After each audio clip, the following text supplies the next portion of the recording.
ард тузоо үзүүлж байна.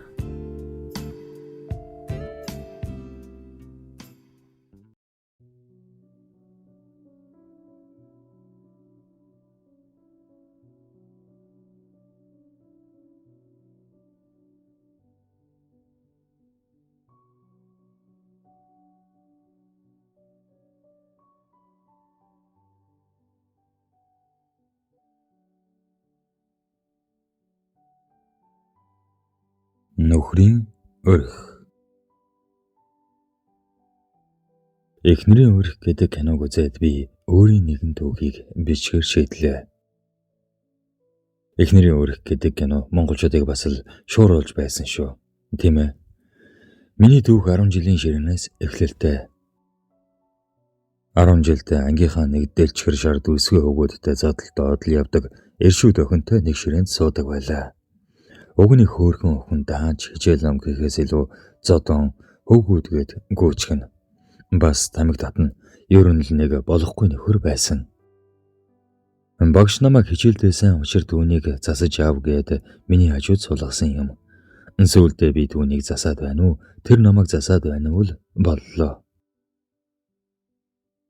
Би гэдэг хүн нөгөөдхөө гайгүй охин болгочих гээд их хичээдэгч нөгөөх маань намайг bad guy болгоно. Тамиг татаж үзлээ. Зодон хийжиж үзлээ.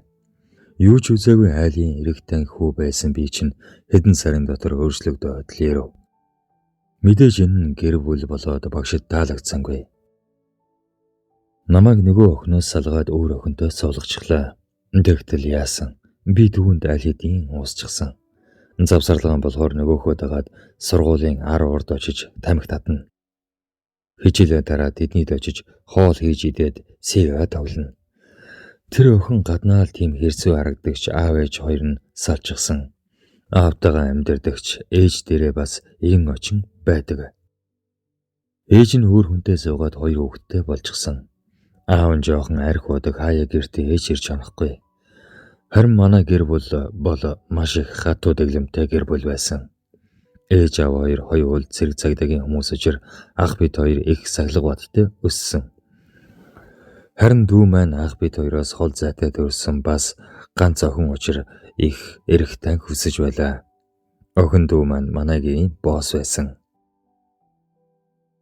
Би охтууд ингэж өсдөг байх л гэж боддог байсан ч тэр охинтой уулзсанаас хойш өөр бодолтой болж эхэлсэн. Бид хоёр маш дотн найзууд болж би түүнд баг багаар дурлаж байгаагаа мэдлээ. Гэхдээ ээж аав хоёр минь намайг түүнд нийлүүлэх үнэхээр дургүй. Аав нь гайгүй ажил төрөл хийдэг дутагдах зүйлгүй охин ч гэсэн хайраар дутаж амьдарч байхад нь би ч гэсэн түүнийг орхиж болохгүй гэдгийг тархинда коолчихсан байсан. Бид хоёрыг хамт гэрт нэг удаа тоглож байхад аав ээж хоёр ороод ирсэн. Мэдээж намайг загнаж эхэлсэн ч надад зориулсан үг биш. Ээж, чи иймэрхүү охтуудтай найзалж нөхөрлөх ёсгүй.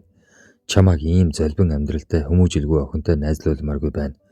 Дахиж эдний босгоор болохгүй шүү. Өмсөд зүүсэн аашилж байгаа нь хүртэл үнэхээр охин юм уу? Хүүхэн юм уу?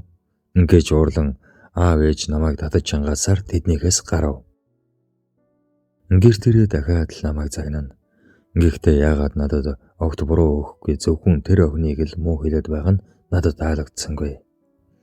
Бүр сүүлдээ намайг сургуулиас шилжүүлэхээр болов. Энэ тухай багштай ярьж байхыг бид хоёр хоёул сонсов. Гэтэл тэр охин миний гараас хөдлөөд сургуулийн 2 давхрын мухрын шатны дэргэд ирээд чи битгий яв. Намайг орхиод явна гэж байхгүй шүү. Би чамд амлаж байна. Би чиний хүсснээр бишээ. Аав ээж чинь хүсээд байгаа хүмүүжилтэй мундаг охин, сайн охин болъё. Тэгхүү. Гойж байна. Чи ч гэсэн намайг орхиод явчихвал би яах юм бэ? Гэж үлсэн. Тэр үед би түүнийг наддаж бас сэтгэлтэй гэдгийг мэдсэн юм. Охин хүүхэд ингэж сэтгэлээ илчиж байгаад би зүгээр сууж болохгүй гэж бодоод аав ээжтэй надад ганцхан боломж өгөөч. Би хичээлээ сайн хийж баяа. Ахад онцорно. Муу зүйл хийхгүй. Тиймээс ганцхан удаа аав ээжээ би ганцхан жилийн дараа сургуулиуд өгсөн шүү дээ. Би Энэ анги тагаа төгсмөр байна. Аав ээжээ гуйж байна гэж уйлж гуугаад аав ээжигээ өөрийнхөө талд оруулж чадсан юм. Энэ өдрөөс хойш би тэр охинч буруу зүйл хийлгүй зөвхөн хичээлдээ анхаарч эхэллээ. Өдөр бүр хичээл хийж түүнд хичээл зааж завсар гарвал хамтдаа жоохон хөвгөлдөнө. Хамгийн инээдтэй зүйл нь намайг гэрт минь хүргэж өгнө гэд боддоо. Одоо цагт ийм охин байдаг болов. Юунаас ч айлгүй ганцаараагүйгээд явчихдаг байсан юм. Ингэж явсаар бид сургуулаа төгсөж ээш өгөөд хин хүссэн сургуулаа авсан. Тэр минь эмч болохоор шийдсэн байсан. Харин би инженер болохоор шийдсэн. Оюутан болоод л би түүндээ үерхэх санаал албан ёсоор тавьж бид албан ёсоор үерхэж эхэлсэн. Тэр минь надад бүхнээ зориулдаг байсан. Хайр халамжинд нь би яг жоохон хүүшгээл болчихдаг байж. Тэр минь надад охин насаа өгсөн. Бид 2 дугаар курс байхад тэр минь жирэмсэн болж бид хоёр хязгааргүй их баярлсан. Даанч аав ээж хоёр намайг түүнтэй минь гэрлүүлэхгүйгээд хүүхдээ авах гэсэн. Яаж хүүхдээ авах вүлээ дээ? Манай хүн ааваасаа гуйж угаад манай ээж аавдаа уулзсан ч хоёр тал хоорондоо муудаад тарцгаасан. Удалгүй тэр минь хар хиламтай хүмүүсийн хар үгээр золбож бид энэ хорвоод төрж амжаагүй бяцхан өрөө алдсан. Угаасаа төрөх ёсгүй хүүхэд байсан байна. Та хоёрыг бурхан хүртэл битгий учир гэд байгаа юм биш үү? Ингэж хэлсэн. Би тэр үгэнд нь гомдоод анх удаа ээжийнхээ хөдөөс урлаж хэрэлдэж үзсэн. Ээж ч бас надад гомдож нэг годор охин харчхад ээжигээ ингэж байгаа хэрэггүй гэд уйлсан. Ээжигээ гомдоосондоо харамсаж байсан ч үрээ алдаад ганцхан унаж угаа түүний минь дэргэд тэр үгийг хэлсэн болохоор яах ч арга байгаагүй. Тэр өдрөөс хойш тэр минь надаас нэг л хол хөндий болчихсон. Уулзах нь багасж шалтак хэлээд л алга болчихно. Хичээлэхдээ завгүй гээд л. Гэхдээ би түүнийгээ дэрэгдээ авч үлдхийг их хичээсэн. Үерхэд ч байгаа юм шиг үгүй юм шиг. Ингэж явсаар би их сургуулаа төгслөө. Ажил дээр гарч цалинтай болсны дараагаар аав ээжээсээ тусдаа амьдрий гэж шийдсэн. Түүнийгээ хамт амьдрий гэж гуйгаад тэр минь маш их баярлаж над дээр хүрээд ирсэн.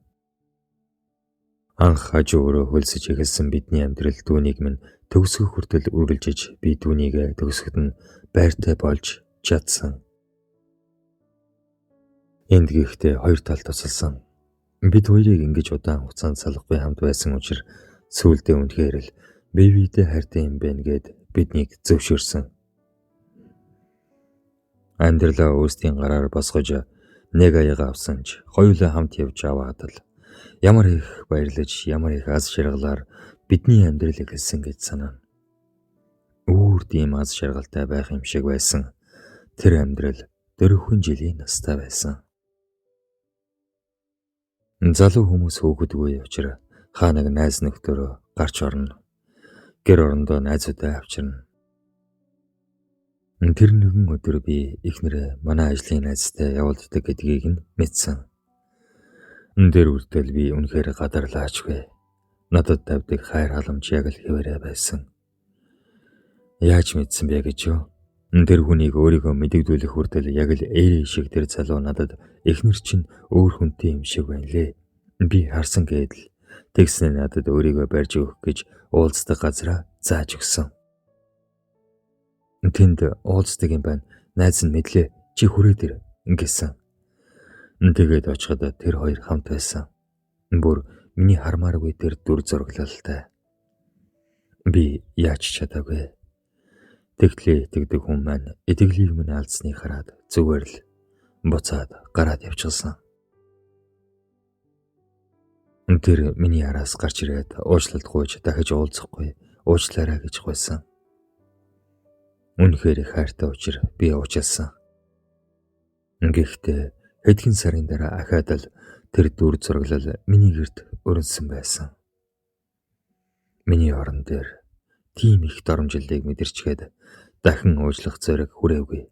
Шууд л эхнэрээ тэр залуутай хөөж бүх хувцас сэргэлийг нь өгөөд явуулсан. Хэдэн өдөр сар ажиллаж хийж чадахгүй шаналж уйлжсан. Гэхдээ би улам илүү ихээр жаргалтай амьдрах хэрэгтэй. Тэр эмэгтэйг атаархтал амьдрын шүү гэж өөртөө урам зориг өгч амьдралаа өөрчлөх гэж хичээсэн. Угаас туранхай биетэй би чинь фитнест яваад мас авч булчин ширмэстэй болж эмэгтэйчүүдийн хараа болохаар л боллоо. Мөнгө оромтлооч машинаа солиод л октоодыг аимс шигээсэж нэг шөнийн хэрэгцээгээ хангаад л явна. Тэгж яваад нэг даруухан охинтой танилцсан. Гэтэл тэр охин дөөсөөр дөрөлдөөгөө хичээр нөгөө эхнэрийг минь булаадаг залуугийн өмнөх найз охин болж таарсан. Бид ярилцаж, уулзаж, жилийн дараагаар хамт амьдарч эхэлсэн.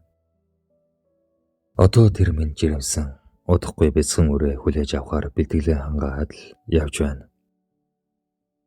Харин өнөө хоёр маань бидэнтэй таарсан. Дундын нэг найзын хором дээр таарсан. Өнөөх залуу хүүгэмсэг хэвээрээ харин тэрний юм нь харц ихэд гонигтай харагдаж байсан. Дуулахнаа нөгөө залуу нь хэд хуураад баригдсан сурагтай. Одоо бодохноо их өрөвдөх юм. Үнэхээр л хүнээр хайрлуулах ховгүй хүн юм байх та гэж. Гэхдээ тэр ийм сонголтыг өөрөө л хийсэн. Би түүнийг насан туршдаа хайрлагад бэлэн байсан. Ингээд бодохоор сонголт үргэлж өөрийн чинь гарт байдаг. Хэн нэгэнд буруу өгөхөөс өмнө өөрийнхөө сонголтыг нэг бодоод үзээрэй л гэж хэлэх гэсэн юм шүү.